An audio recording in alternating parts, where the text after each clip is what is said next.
Class 10th के biology में जो चैप्टर नंबर 5 है आवर इन्वायरमेंट, और आज के ऑनलाइन क्लास में जो डिस्कस करेंगे वह टॉपिक है एनर्जी फ्लो और biological magnification of toxic chemicals.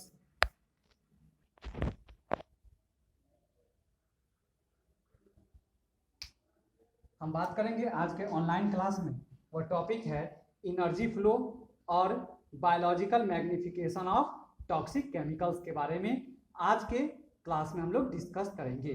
सबसे पहले हम लोग जो डिस्कस करेंगे वो टॉपिक है एनर्जी फ्लो। आप लोग लिंडमान का 10% लॉ पढ़े हैं, आप लोग जो है फूड चेन के बारे में पढ़े हैं, आप लोग फूड वेव के बारे में पढ़े हैं।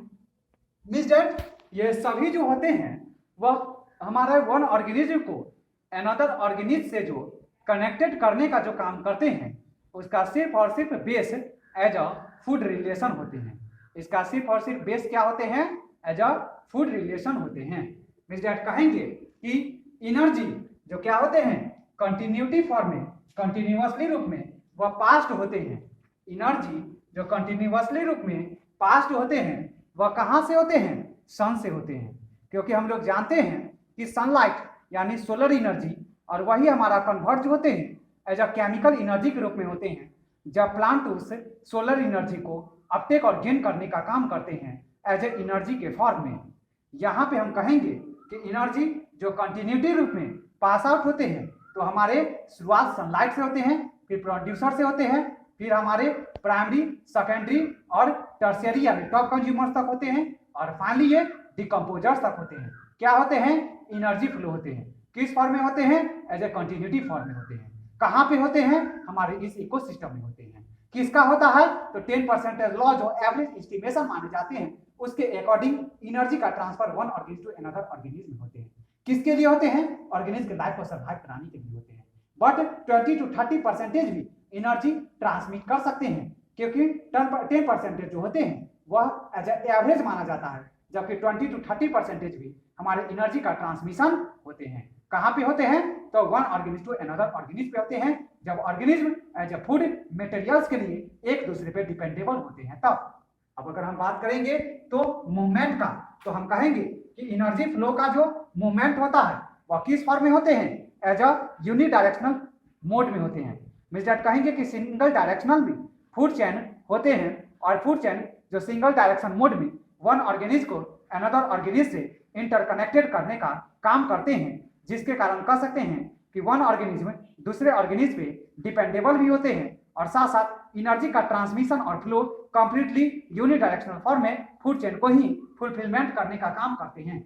मीन्स दैट यहाँ पे एनर्जी का सर्कुलेशन नहीं होता है, मीन्स दैट स्ट्रेट फॉरवर्ड में या एनर्जी ट्रांसमिशन करते हैं one organism to another organism में। अगर हम बात करेंगे लॉस का, तो हम कहेंगे कि एनर्जी जिसका ट्रांसफर होगा या फिर एनर्जी मतलब ट्रांसफर या फिर ट्रांसफॉर्मेशन जो होंगे वह प्रत्येक लेवल पे होंगे, मतलब वन ट्रॉपिक लेवल से अनदर ट्रॉपिक लेवल तक होंगे। जो डिसिपेटेड होंगे मीन्स ट्रांसमिशन जो होंगे वह वन अनदर ऑर्गेनिज्म पे जो होंगे वह कंप्लीटली उसके फूड रिलेशन के ही बेसिस पे होंगे।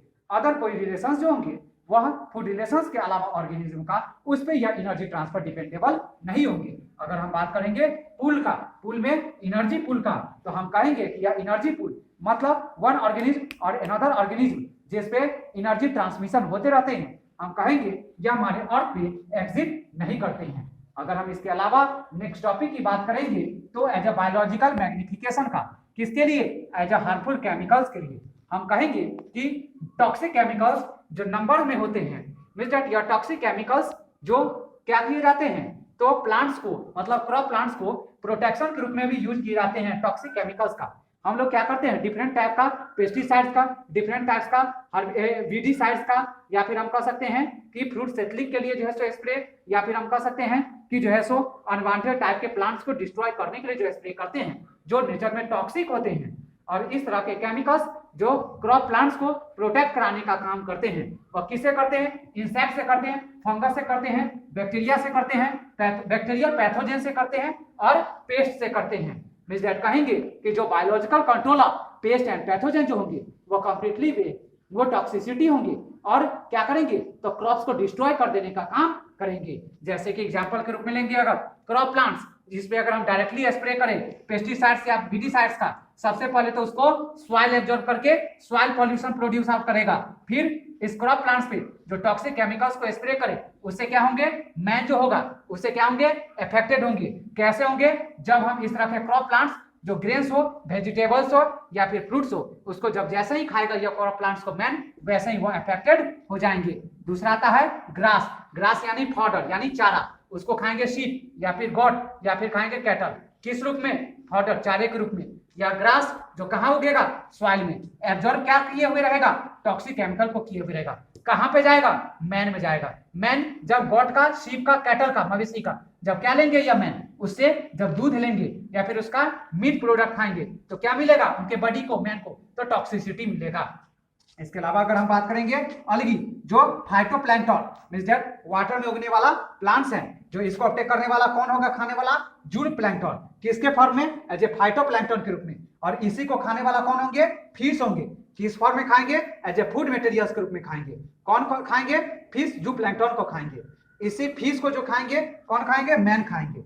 मींस दैट जब जैसे ही मैन क्या करेंगे, जैसे ह्यूमन बीइंग जब क्या करेंगे, फिश मीट को अपटेक करेंगे, जैसे ह्यूमन बीइंग फिश के मीट को एज ए फूड मटेरियल के अपटेक करेंगे, वैसे ही वह टॉक्सिक केमिकल्स वह क्या होंगे, ह्यूमन बीइंग तक भी पहुंचने का काम करेंगे। तो हम कह सकते हैं इस तरह का चेन, इस तरह का ऑर्डर, इस तरह का सीरीज जो वन इंडिविजुअल से अनदर इंडिविजुअल्स में जो टॉक्सिसिटी को भी ट्रांसमिशन करने में इंपॉर्टेंट रोल क्या करते हैं, इन्वॉल्व कराते हैं, जिससे हमारा सिर्फ और सिर्फ हमारे जो होते हैं वहां पे ये डिसएडवांटेज के रूप में ही केवल रिप्रेजेंट होता है, क्योंकि कंप्लीटली यहाँ पे लिविंग ऑर्गेनिज्म जो हमारे टॉक्सिक केमिकल से क्या हो रहे हैं, तो अफेक्टेड ही होने का काम करते हैं। आज के लिए इतना ही। नेक्स्ट क्लास में हम लोग नेक्स्ट टॉपिक के साथ डिस्कस करेंगे।